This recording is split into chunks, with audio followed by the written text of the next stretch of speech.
مفتی حنیف قریشی صاحب نام کے تو حنیف ہیں، کام کے حنیف نہیں ہیں۔ اللہ رب العزت ان کو نام کی طرح کام کا بھی حنیف بنائے، وگرنہ یہ مشرک ہی ہیں مفتی حنیف قریشی صاحب بھی۔ مفتی صاحب آپ اہل علم ہیں، آپ کی حرکتیں گری پڑی حرکتیں ہیں، جن کے متعلق اللہ رب العزت نے فرمایا لو شئنا لرفعناه بها ولكنه اخلد الى الارض ثم رددناه اسفل سافلین۔ اللہ رب العزت بلندیاں دینا چاہتے ہیں، اٹھانا چاہتے ہیں، یہ دوبارہ وہی حرکتیں کرتے ہیں جو جانوروں کی حرکتیں ہیں۔ اللہ رب العزت نے فرمایا پھر یہ انسان جو اس طرح کی گری پڑی حرکتیں کرتا ہے پھر یہ جانوروں سے بھی بدتر ہو جاتا ہے۔ اولئک کالانعام بل ہم اضل، جانوروں سے بھی بدتر ہو جاتا ہے جب یہ اس طرح کی گری پڑی حرکتیں کرتا ہے۔ مفتی صاحب جہلم سے فاتح بن کر جیسے ہی واپس لوٹتے ہیں تو ان کا بھرپور استقبال کیا جاتا ہے، ان کے اوپر پھولوں کی پتیاں نچھاور کی جاتی ہیں اور ان کا شور و غل اور اسی طرح جذباتی نعروں کے ساتھ ان کا استقبال کیا جاتا ہے۔ تو مفتی صاحب کو نا احترام کا ہیضہ ہو جاتا ہے وقتی طور، اور مفتی صاحب کیا ہے شرک کے اندر ڈوب جاتے ہیں۔ مفتی صاحب چونکہ ہیضے کا شکار ہو جاتا ہے، مفتی صاحب کو پتہ ہی نہیں لگتا کہ اب میں کیا کر رہا ہوں۔ مفتی صاحب خوف خدا کریں، آپ کہیں گے کہ میں تو یہ قدم بوسی کر رہا تھا، شرم نہیں آتی آپ کو؟ مفتی صاحب یہ قدم بوسی ہے، یہ شرک ہے۔ اور شرک کیا ہوتا ہے؟ آپ کو سننے والے ہیں، آپ امت کے مقتدا ہیں، آپ اہل علم ہیں، آپ کو مفتی کا لیبل لگا ہوا ہے، کچھ تو خوف خدا کریں، آپ کو تو شرم آنی چاہیے۔ بھئی شرک اور کیا ہوتا ہے؟ چلو ٹھیک ہے، آپ قدم بوسی کر رہے تھے، آپ تعظیم کر رہے تھے، آپ کو تعظیم کا ہیضہ ہو گیا تھا، تو حضور نے فرمایا نہیں من تشبہ بقوم فہو منہم، او بھائی مشرکوں کی مشابہت سے بھی تو بچنا تھا۔ یہ تو آپ اہل علم ہیں، جو اہل علم نہیں ہیں ان کی کیا حالت ہوگی؟ یہی تو مزارات پر سجدے ہو رہے ہیں۔ پہلے تم مردوں کو سجدے کیا کرتے تھے، اب تم نے زندوں کو بھی سجدہ کرنا شروع کر دیا ہے۔ خدا کا خوف کھائیں مفتی صاحب۔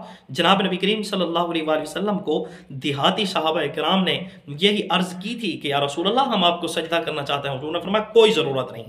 تو وہ آپ کا کون سا بزرگ ہے؟ ٹھیک ہے، میں یہ نہیں کہہ رہا کہ ادب احترام نہ کریں۔ حضور صلی اللہ علیہ وسلم نے فرمایا کہ بڑوں کا ادب کرو، علماء کرام کی عزت کرو، علماء کرام کا احترام کرو۔ جو احترام نہیں کرتا لیس منا، وہ امت محمدیہ میں سے ہے ہی نہیں۔ ہم آپ کو یہ نہیں کہہ رہے کہ آپ احترام نہ کریں، اس طرز پر احترام نہ کریں جس طرز پر دنیا کے اندر شرک آیا ہے۔ انہی بزرگوں کا ادب احترام کرتے کرتے تو دنیا کے اندر شرک آیا ہے۔ وہ جو ودّم ولا سواہم ولا یغوث ویعوق ونسرا، وہ جو 5 لوگ تھے ان کے مجسمے بنائے گئے ہیں، ان کے ادب احترام کے اندر مجسمے بنائے گئے تھے، بعد کے اندر شرک شروع ہو گیا تھا۔ اب آپ کے جو متبعین ہیں، آپ مقتدا ہیں، مہتدا ہیں، آپ کی جو پیروی کرنے والے ہیں، وہ آپ کو دیکھ کر اسی طرح جو بزرگان دین ہیں ان کا ادب احترام قدم بوسی کریں گے، اور ہوگا یہ کیا؟ شرک ہوگا۔ اور خوف خدا کھائیں، کس طرف آپ امت کو دھکیل رہے ہیں، اور ادھر آپ ہی کے نام لیوا ہیں، آپ ہی کے مسلک کے تعلق رکھنے والے ہیں۔ میری مراد محترم جناب عمران اطاری صاحب ہیں جو مجلس شورا کے نگران ہیں، انہوں نے جا کر وہاں پر غوث اعظم سے کیا کی ہے؟ جھولیاں بھرنے کی ہے، میری جھولی کو بھر دو۔ یار کچھ تو خوف خدا کھاؤ، اہل علموں کی یہ حالت ہے تو جھولا کہاں جائیں گے؟ یار یہ کون سی دین کی تبلیغ ہو رہی ہے؟ یہ کون سی دین کی خدمت ہو رہی ہے؟ یہ لوگوں کو آپ کیا ہے شرک کے اندر خود دھکیل رہے ہیں۔ آپ لوگوں کو شرک سے نکالتے نکالتے خود شرک کے اندر جا ڈوبے ہیں۔ اس پر میں آپ کو ایک چھوٹی سی مثال دیتا ہوں۔ میں ایک مرتبہ دریا کے اندر نہا رہا تھا۔ اب میں نہاتے نہاتے ایک گڑھے کے اندر چلا گیا جہاں پر گہرا پانی تھا، بہت ہی زیادہ گہرا تھا۔ میں وہاں پر چلا گیا، میرے کزن نے مجھے دیکھا تو وہ مجھے بچانے کے لیے دوڑتا ہوا آیا، تو اس نے مجھے ہاتھ دیا تو وہ مجھے نکالتے نکالتے خود بھی جا ڈوبا۔ اب ہم دونوں ڈوب رہے ہیں، تیسرے ہمارے بھائی نے، ہمارے کزن نے دیکھا تو اس نے آ کر ہم کو نکالا۔ مفتی صاحب آپ ہندوؤں کو شرک سے نکال رہے تھے اور آپ خود شرک کے اندر جا کر ڈوب گئے ہیں۔ آپ کو جس طرح آپ ڈوب گئے ہیں ہندوؤں کو شرک سے نکالتے نکالتے، اسی طرح اب آپ کو تیسرے کی ضرورت ہے جو آپ کی آنکھیں کھلی کروائے، آپ کو بتلائے کہ شرک کیا بیماری ہے، شرک کی بیماری سے دور رہیں۔ کیوں؟ اللہ رب العزت نے فرمایا من یشرک باللہ فقد حرم اللہ علیہ الجنہ ومأواہ النار، جو اللہ تعالیٰ کے ساتھ شریک ٹھہراتا ہے اس کا ٹھکانہ جہنم ہے۔ حضور نے فرمایا وہ جنت کی خوشبو نہیں سونگھ سکے گا۔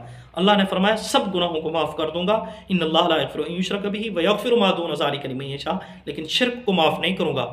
حضور نے فرمایا میں غیرت مند ہوں، اللہ مجھ سے بھی زیادہ غیرت مند ہے، اور ہر انسان کو اللہ تعالیٰ نے غیرت دی ہے۔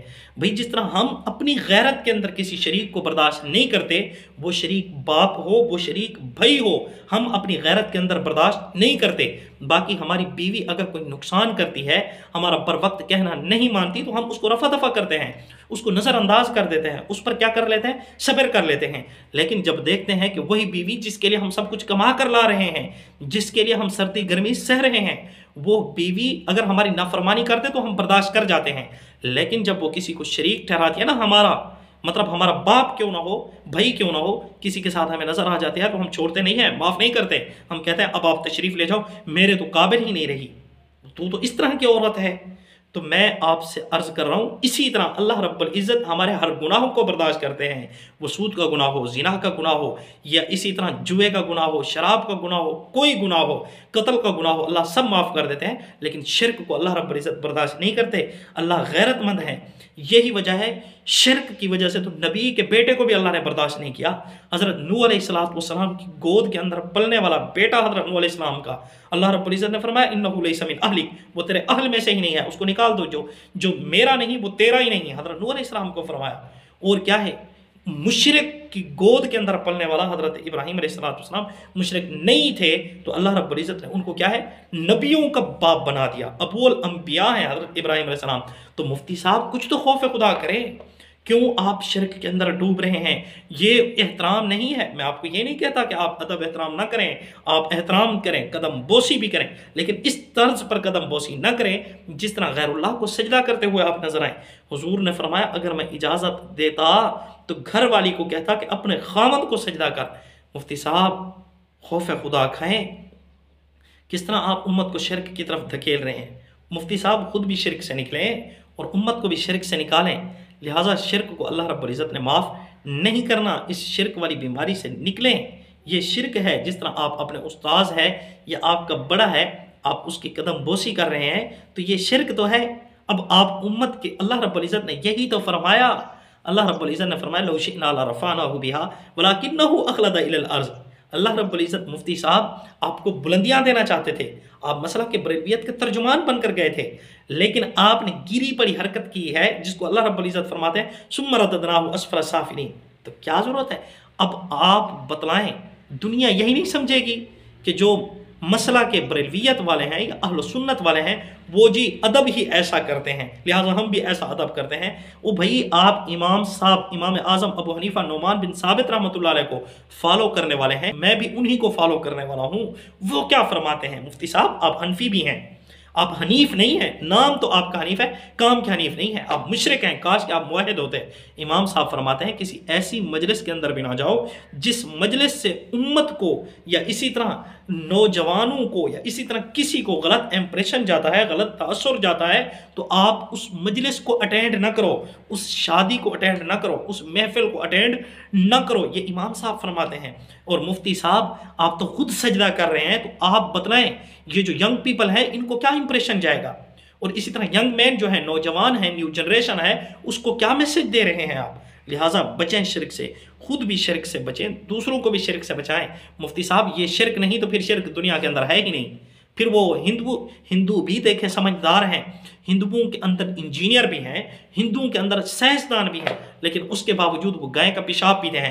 مفتی صاحب آپ مفتی بھی ہیں، آپ میں عالم بھی ہیں، لیکن اس کے باوجود کیا کر رہے ہیں؟ شرک کر رہے ہیں۔ مولانا عمران اطاری صاحب جو مجلس شورا کے نگران ہیں فیضان مدینہ کے، وہ جا کر شرک کر رہے ہیں کہ غوث اعظم میری جھولی کو بھرو۔ وہ بھائی غوث اعظم جھولی کو نہیں بھرتے، اللہ رب العزت بھرتے ہیں۔ پیران پیر شیخ عبد القادر جیلانی رحمۃ اللہ علیہ ولیوں کے سرتاج ہیں، وہ وقت کے ولی گزرے ہیں، کوئی شک نہیں، لیکن انہوں نے ہمیں شرک پر نہیں لگایا، امت خود شرک پر لگ گئی ہے۔ مفتی صاحب آپ کیوں ان کی توہین کروا رہے ہیں؟ آپ جان بوجھ کر بزرگوں کی بھی توہین کروا رہے ہیں۔ بھئی شیخ صاحب نے کیا شرک کروایا ہے؟ یا شیخ صاحب نے بتلایا ہے کہ میں جھولیاں بھرتا ہوں؟ خوف خدا کھائیں، اللہ رب العزت فرما رہے ہیں مجھ سے مانگو۔ اللہ رب العزت فرماتے ہیں کہ فَلَا تَجْعَلُوا لِلَّهِ أَنْدَادًا، میرے ساتھ کسی کو شریک نہ ٹھہراؤ۔ مفتی صاحب دیکھیں جو مشرکین مکہ تھے وہ بھی ادب احترام ہی کیا کرتے تھے، تو اس ادب احترام کو بھی اللہ رب العزت نے برداشت نہیں کیا۔ اور آپ کو پتہ ہونا چاہیے الملل والنحل، امام احمد ابن حنبل رحمۃ اللہ علیہ نے اپنی کتاب کے اندر لکھا ہے الملل والنحل کے اندر کہ ایک شخص نے مکھی چڑھاوا چڑھائی، اللہ رب العزت نے اس کو بھی نہ بخشا، اور ایک شخص نے مکھی چڑھانے سے انکار کر دیا کہ میں تو چڑھاوا نہیں چڑھاتا، اللہ رب العزت نے اس کی کیا کر دی؟